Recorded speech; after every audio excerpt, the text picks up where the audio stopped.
I think it was basically where RTV6 was before they thought it was going to storm, and they went upstairs and got under cover for a while.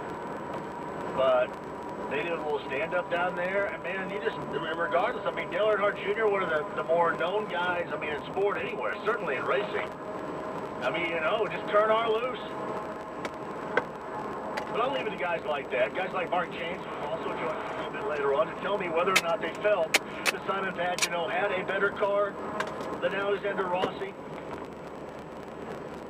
If the red flag helped, which I'm assuming that it did, I think that's an easy assumption. I know when you're asked that question, if you're Pagenaud, you don't want to say that it did, because I mean, it just makes you feel like you went out there and got it done. And nothing, I didn't need anything else.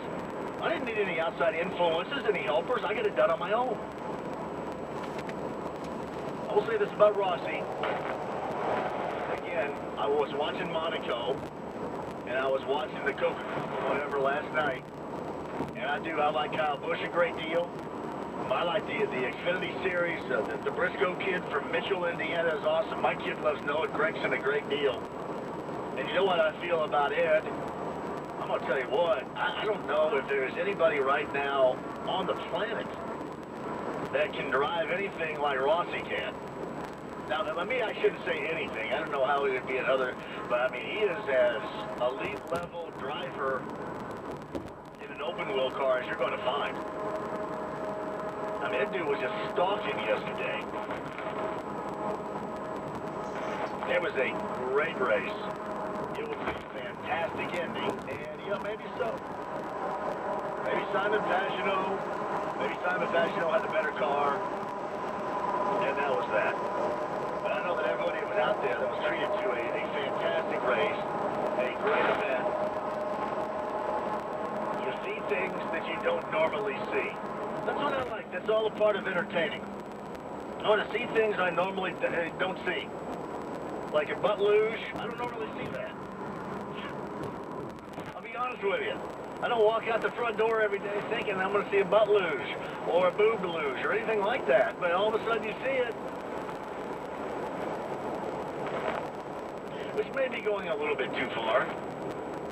I got to give other props too. I don't know how you guys do this. I was trying to think when I was back in my late teens. It's hard. I think we all went at it hard.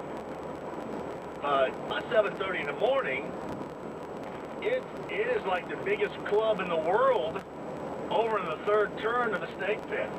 I mean, the music is just bumping. You hear these guys, everybody's out there jumping around and down. 7:30 in the morning, it's just daylight.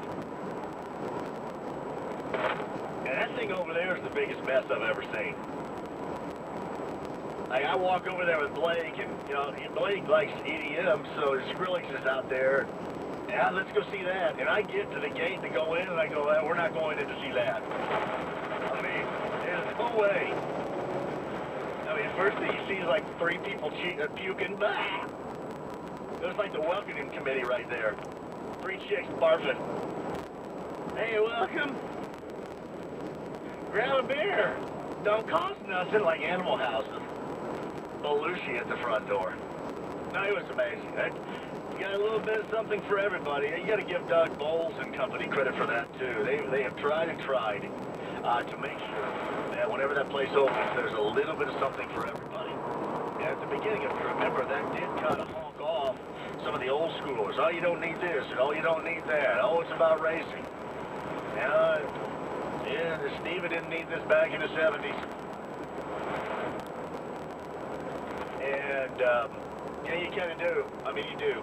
We live in a world now where everybody has got to be entertained every second of their life. There's no downtime. That's kind of what it feels like to be out there. There's just no downtime. That's why it's perfect. There's zero downtime.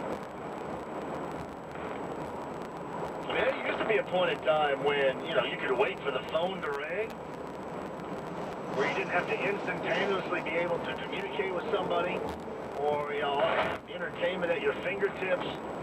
Now, there used to be that time, but that time has come and gone. I mean, there are very few of us that really remember that. But you have to have entertainment 24/7, 365, and oftentimes you got to have that instant gratification and a tremendous payoff. And man, it's hard to do that in sports. Hard to do that. Yesterday, once again, the Indy 500 delivered, and I thought the entire weekend delivered. I wasn't there on Saturday, but I heard good stories. We can discuss that if you like at 239-1070. Email address at jmv@1070thefan.com. I thought that would be my opening diatribe, because that's exactly how I felt. That's how I felt about the entire weekend. I mean, it's incredibly exhausting, but nonstop entertaining, and there are not a lot of levels where you can go and get that. There's just not. That place delivers every single time. So props to everybody out there. Props to Doug Bowles. I do have to give props to, and not so much, and we'll talk about the broadcast from yesterday. I love doing it. I'm not the biggest fan of cracking my eyelids at 3 in the morning. Normally I'm just going to sleep, but I'm getting up, right? So I get up, get Blake up, and said, hey man, we got to roll in there. So we get there about 4:30, go on the air at 5. I'm going to give props too, because I know that we work with the greatest engineers around here. I mean, the greatest minds, technical minds. You know, whether we're talking about Charlene or Zach or Phelan or Rick Pike, Skyler, my man Kenny Kukakin, all the way over from Terre Haute. Here's one of the reasons why I love them, is because it is really damn hard to make this sound even halfway decent. And man, they do that. And they did it not once but twice yesterday, and here's why. So we start out, I roll up the ramp coming out of the tunnel, and I go, holy crap, there's nobody there. What happened? Did I miss it? Am I too early? What's going on? And I see Charlene, one of the engineers, she said, we're up on 4. So we had to roll up on 4. We do the show for the first couple of hours up on 4.